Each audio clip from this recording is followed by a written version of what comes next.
Hallelujah. परमेश्वर का धन्यवाद करते हैं एक बार फिर से अच्छे समय के लिए जो प्रभु ने हमें दिया।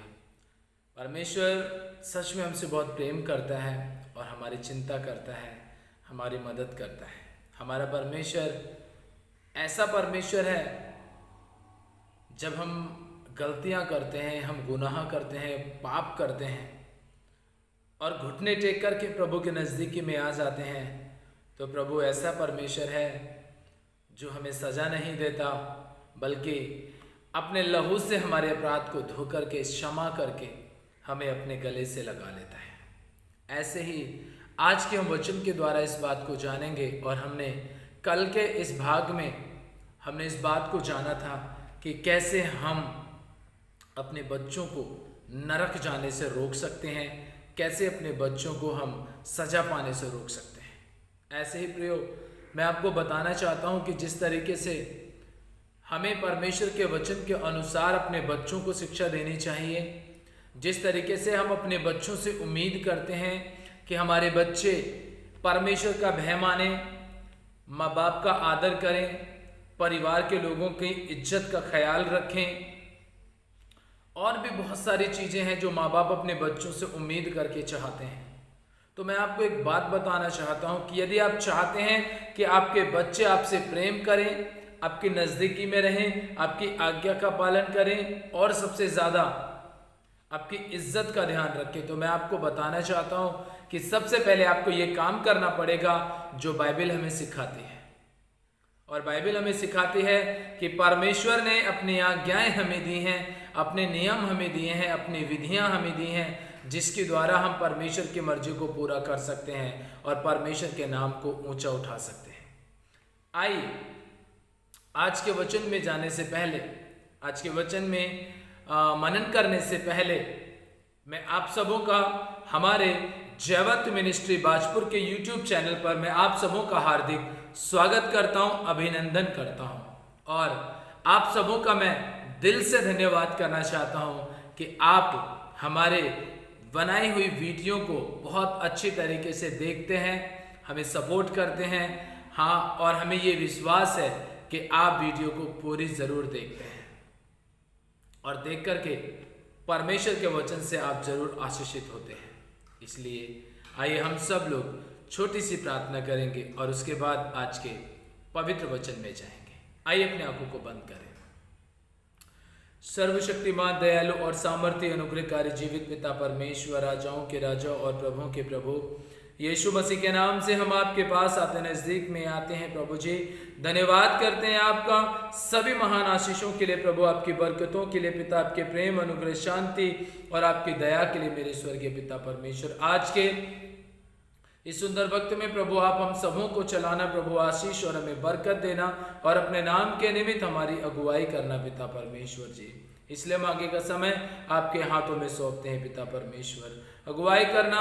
और प्रभु हम जो कुछ भी आज तेरे वचन से सीखते हैं, समझते हैं, तो प्रभु होने दीजिए आपका पवित्र सामर्थ्य बलवंत आत्मा हमारी जिंदगी में काम करे, हमें सिखाए और हमें समझाए मेरे पिता परमेश्वर, ताकि हम तुझ में बढ़े, फलते और फूलते चले जाएं प्रभु, और तेरी मर्जी को हम पूरा करने वाले हो सके मेरे स्वर्गीय पिता परमेश्वर।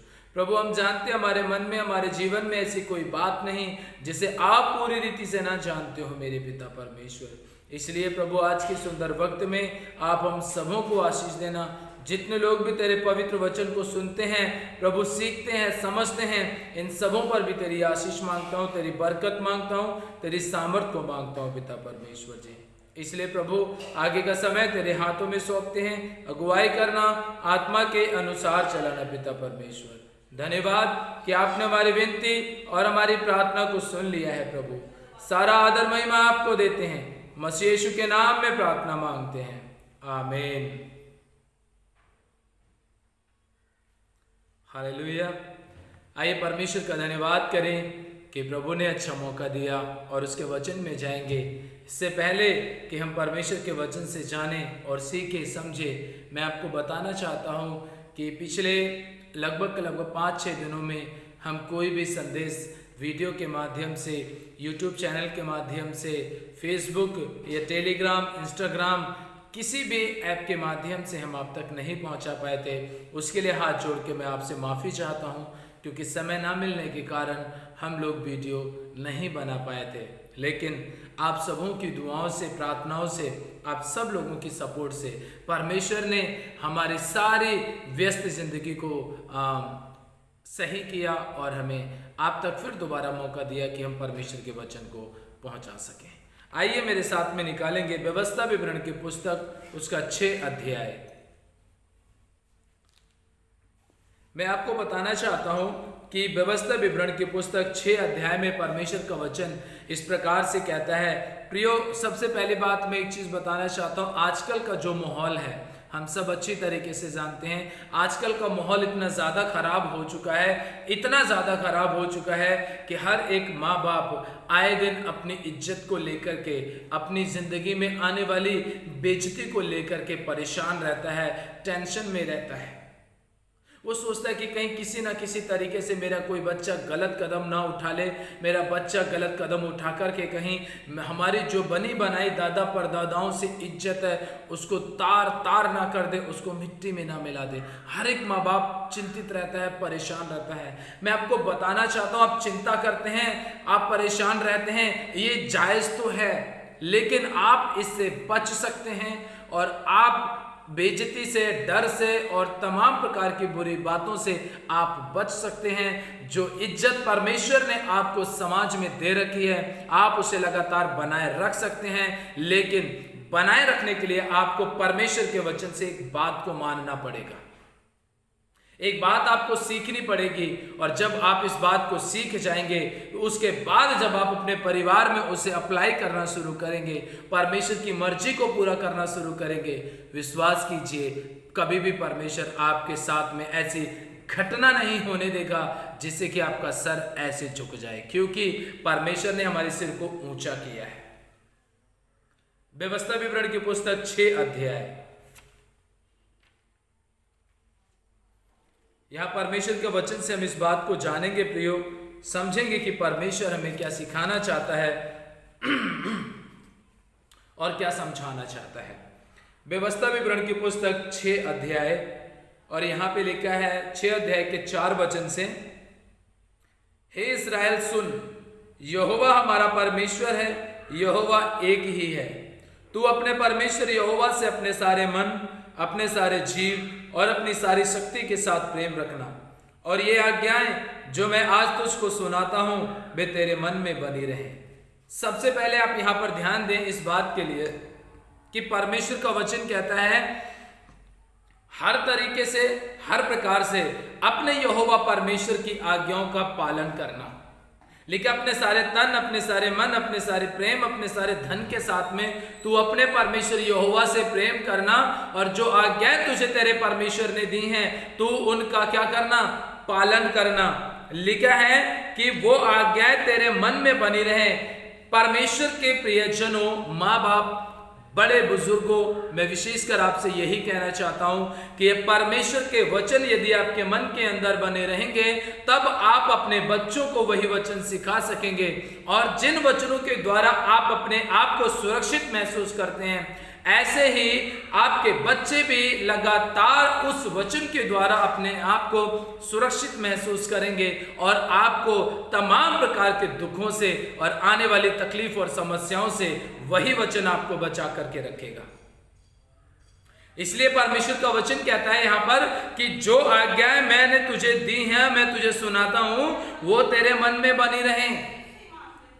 तो अपने सारे प्रेम, अपने सारे धन, अपनी सारी बुद्धि के साथ तू क्या करना, अपनी शक्ति और अपने बल के साथ परमेश्वर से प्रेम करना। जब आप पूरी तरीके से, हर तरीके से आप परमेश्वर के साथ प्रेम करेंगे तो आपको पता है परमेश्वर आपको बहुत आशीष देगा। एक छोटा सा वाक्य, एक छोटी सी बात मैं आपके साथ साझा करना चाहता हूं।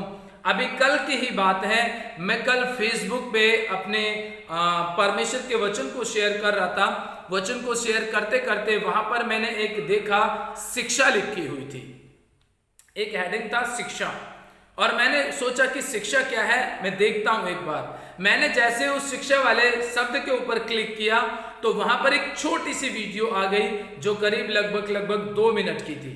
और 2 मिनट की वीडियो में ऐसा बताया गया था कि एक पिता अपने बेटे को लेकर के रास्ते से जा रहा था और रेड लाइट का सिग्नल था, जिसको क्या कर दिया, पिता ने देखा नहीं और उसको पार कर दिया। लेकिन बेटे ने देख लिया। बेटे ने क्या किया, देख लिया। और बेटे ने कहा कि पापा पापा आगे रेड सिग्नल था और आपने उसे क्या पार कर दिया है, अब इसलिए अब पुलिस आपको छोड़ेगी नहीं। उसने कहा बेटा मैंने ध्यान नहीं दिया, मैं तुझे लेकर के जा रहा था, बात करने में मैंने समय बिता दिया और मैंने ध्यान नहीं दिया क्योंकि मैं तुझसे बात कर रहा था। उसने कहा कि पिताजी अब क्या किया जाए। आपको पता है ना उस सिग्नल चौराहे पे ना कोई पुलिस वाला था, ना कोई सीसीटीवी कैमरा लगा था, कोई कुछ भी नहीं था। लेकिन उस पिता के साथ उसका बेटा बैठा हुआ था और उसके बेटे ने ये सारी चीजें अपनी आंखों से देखी। लेकिन पिता समझदार और बुद्धिमान पुरुष था। वो पिता अपने बेटे को लेकर के सामने दूसरे सिग्नल के पास में जहां पर चौकी बनी हुई थी वहां पर वो गया और वो जाकर के कहता है कि सर मैंने सिग्नल तोड़ा है। उसने कहा किस पुलिस वाले ने देखा, किस होमगार्ड ने देखा। उसने कहा मुझे किसी ने नहीं देखा। किसी ने नहीं देखा, लोगों ने देखा ना, लोगों ने देखा ना, किसी ने नहीं देखा ना, सीसीटीवी कैमरा लगा हुआ था। तो काहे को, पुलिस वाला बोला तो किस लिए, काहे को तू यहाँ पर फाइन भरने के लिए आया है। उसने कहा कि ना मुझे सीसीटीवी ने देखा, ना मुझे पुलिस वाले ने देखा, ना मुझे लोगों ने देखा। अगर मुझे देखा तो मेरे बेटे ने मुझे देखा। जो मैं कर रहा हूं वही मेरा बेटा भी करेगा। इसलिए अगर मैं सिग्नल तोड़ करके आया हूं, अगर फाइन भरूंगा तो मेरे बेटे को ये याद रहेगा कि सिग्नल तोड़ने के लिए सजा का प्रावधान किया गया है। मुझे बहुत अच्छी लगी ये बात कि एक पिता अपने बेटे को शिक्षा देते हुए वो क्या करता है, सिग्नल का जाकर के फाइन भर करके और अपने बेटे से कहता है कि बेटा सिग्नल कभी मत तोड़ना, नहीं तो ऐसे ही नुकसान उठाना पड़ेगा। क्या सीखा आपने? परमेश्वर का वचन कहता है कि ये आज्ञाएं तेरे मन में बनी रहें। जब माँ बाप अपने जीवन में परमेश्वर की आज्ञाओं को बना करके रखेंगे प्रियो, तभी परमेश्वर का सामर्थ आपके जीवन में काम करेगा। और जब आपके अंदर वचन काम करेगा तो आप अपने परिवार में अच्छी तरीके से उस वचन को सिखा सकते हैं और समझा सकते हैं। आगे लिखा है, और तू इन्हें अपने बाल बच्चों को समझाकर सिखाया करना और घर में बैठे मार्ग पर चलते लेटते उठते इनकी चर्चा किए रहना। लिखा है कि मार्ग में चलते समय, आते समय, जाते समय, लेटते समय, उठते समय, खाते समय, पीते समय, सोने के टाइम पे, सोने के बाद, उठने के बाद में सब तरीके से तू किसकी चर्चा करना? परमेश्वर के वचन की चर्चा करना। आप भली तरीके से जानते हैं, अच्छी तरीके से जानते हैं। आप बताइए मुझे, आप में से, हम में से कितने ऐसे लोग हैं, कितने ऐसे लोग हैं जो हर समय परमेश्वर के वचन की चर्चा करते हैं? आप बच्चे से पूछते हैं बेटा तू क्या बनना चाहता है? कोई, किसी ने कहा डॉक्टर, किसी ने इंजीनियर, किसी ने एसआई कहा, किसी ने आईपीएस कहा, किसी ने वकील कहा, किसी ने जज कहा, किसी ने इंजीनियर कहा, किसी ने कहा मैं बहुत बड़ा एमबीबीएस डॉक्टर बनना चाहता हूं। क्या आपका बच्चा कभी ये कहता है कि नहीं मैं पास्टर बनना चाहता हूं? पास्टर जैसा शब्द बच्चे के मुंह से अगर निकलता है ना, तो उस परिवार में से निकलता है जिस परिवार में परमेश्वर का वचन भरपूरी तरीके के साथ में बोया जाता है, काटा जाता है और सिखाया जाता है। जो माँ बाप अपने बच्चे को प्रतिदिन परमेश्वर के वचन की शिक्षा देते हैं, वही बच्चा कह सकता है कि मैं एक पास्टर बन करके मैं आत्माओं को बचा करके परमेश्वर के राज्य में लेकर के जाना चाहता हूं। आप डॉक्टर बन रहे हैं, इंजीनियर बन रहे हैं, जज बन रहे हैं, एसआई, आईपीएस, कुछ भी बन रहे हैं, परमेश्वर आपको बनाएगा जरूर। ये बनना गलत नहीं है, बल्कि ये अधिकार लेना और बनना ऐसे बड़े बड़े अधिकारी, ये हमारे मसीह समाज को मजबूत करेंगे। लेकिन उससे पहले मैं आपको बताना चाहता हूं कि परमेश्वर इन सारी बातों को पूरा करेगा यदि आप परमेश्वर के साथ बने रहेंगे। परमेश्वर की नज़दीकी में बने रहेंगे, परमेश्वर की अधीनता में बने रहेंगे। प्रियो, मैं आप सबों से हाथ जोड़ कर के विनती करता हूँ, मेरे प्रिय नौजवान भाई बहनों, प्रिय बुजुर्ग, मैं आप सबों से, माँ बाप से, सबसे निवेदन करना चाहता हूँ कि आप अपने बच्चों को परमेश्वर के पवित्र वचन की शिक्षा दीजिए। आपको बेइज्जती का डर कभी महसूस नहीं होगा। आपके बच्चे गलत कदम उठा जाए, इस बात का कभी डर ये परमेश्वर का वचन होने नहीं देगा। क्यों? क्योंकि जब वचन आपको स्थिर कर सकता है तो आपके बच्चे को भी स्थिर कर देगा। इसीलिए प्रियो, आने वाले, देखिए आज के टाइम पे हम देखते हैं, कभी सुनने में आता, कभी कोई भाग गया, कभी कोई भाग गया। क्यों होता है ये सब? मैं आपको बताना चाहता हूँ, ये तब होता है जब हम अपने बच्चों को सही शिक्षा वचन की नहीं दे पाते हैं। अगर आप देना शुरू कर देंगे वचन की सही शिक्षा, तो आप विश्वास कीजिए, आपका बच्चा कभी भी गलत कदम नहीं उठाएगा। क्यों? क्योंकि वचन जिसके अंदर होता है, वचन उसे कभी गलत करने ही नहीं देगा। इसीलिए प्रियो, परमेश्वर का वचन कहता है, मार्ग में चलते, लेटते, उठते, बैठते, घर में, सब जगह तो क्या करना है? इसकी चर्चा करना। आप चर्चा क्यों नहीं कर पाते? आप इसलिए नहीं कर पाते क्योंकि ये वचन आपके अंदर खुद बना हुआ नहीं है। अगर आपके अंदर ये वचन बना हुआ होता तो आप खुद इसकी चर्चा करते, और लोगों के लिए नहीं बल्कि सबसे ज्यादा पहले अपने परिवार के लिए आशीष का कारण बनते आप। इसीलिए प्रियो, परमेश्वर का वचन कहता है कि आप परमेश्वर की अधीनता में चलिए। उस बच्चे को और उस बाप को याद रखिए जिन्होंने सिग्नल तो तोड़ा लेकिन उसका फाइन भी भरा, जबकि किसी ने देखा नहीं। ऐसे आप जो कुछ भी करते हैं, परमेश्वर आपका देखता है, और आपके घर में रहने वाले आपके बच्चे जरूर देखते हैं। आप जो कुछ भी करेंगे, बच्चे उसे जरूर सीखते हैं। आप टीवी संभालना शुरू कर दीजिए, बच्चे के अंदर खुद ऑटोमेटिक ये भावना जाग जाएगी कि मैं भी टीवी मैकेनिक बनूंगा। आप प्रतिदिन बाइबल पढ़ना शुरू कर दीजिए, आप उपवास रखना शुरू कर दीजिए, परिवार में लोगों के अंदर परमेश्वर का आत्मा काम करना शुरू कर देगा और उन्हें बताना शुरू कर देगा कि इस व्यक्ति की तरह बाइबल पढ़ो और प्रार्थना करो, उपवास रखो। क्योंकि पहला स्कूल घर से स्टार्ट होता है। इसलिए प्रियो, अपने आप को वचन में मजबूत कीजिए ताकि आपके बाल बच्चे भी परमेश्वर के वचन में आशीषित होते चले जाए। हालेलुया। इसलिए उस स्टोरी को याद रखना, सिग्नल ना टूटने पाए, और जब अगर रेड लाइट सिग्नल टूट जाए तो फाइन भरना जरूरी है। इसलिए अगर आप वचन के खिलाफ में जाएंगे तो आपके बच्चे आपके लिए नुकसान का कारण बन सकते हैं। अगर आप परमेश्वर के वचन के साथ में हैं तो आपका परिवार हमेशा आशीषित होता चला जाएगा। हालेलुया। परमेश्वर आप सबों को आशीष दे। आमीन। आइए हम लोग दुआ करेंगे। सर्वशक्तिमान, दयालु और सामर्थ्य अनुग्रहकारी जीवित पिता परमेश्वर, राजाओं के राजा और प्रभुओं के प्रभु, जितनों ने भी तेरे पवित्र वचन को सीखा है, समझा है, सुना है, प्रभु आप इन्हें बहुतायत के द्वारा आशीष और बरकत देना प्रभु, और अपनी आत्मा से परिपूर्ण करके चलाना प्रभु। किसी भी प्रकार का कोई रोग, दुख, दर्द, तकलीफ, बीमारी, परेशानी, कमी, कमजोरी इनके जीवन में ना होने पाए, बल्कि तेरा सामर्थ्य आत्मा इनके जीवन में काम करने पाए प्रभु जी। हे स्वर्गीय पिता, आपने सच में ऐसा किया, हम आपका दिल से और मन से धन्यवाद करते हैं पिता। आगे का समय आपके हाथों में सौंपते हैं प्रभु जी। सुनने वालों पर, सब पर तेरी आशीष मांगते हैं, तेरी बरकत मांगते हैं प्रभु जी।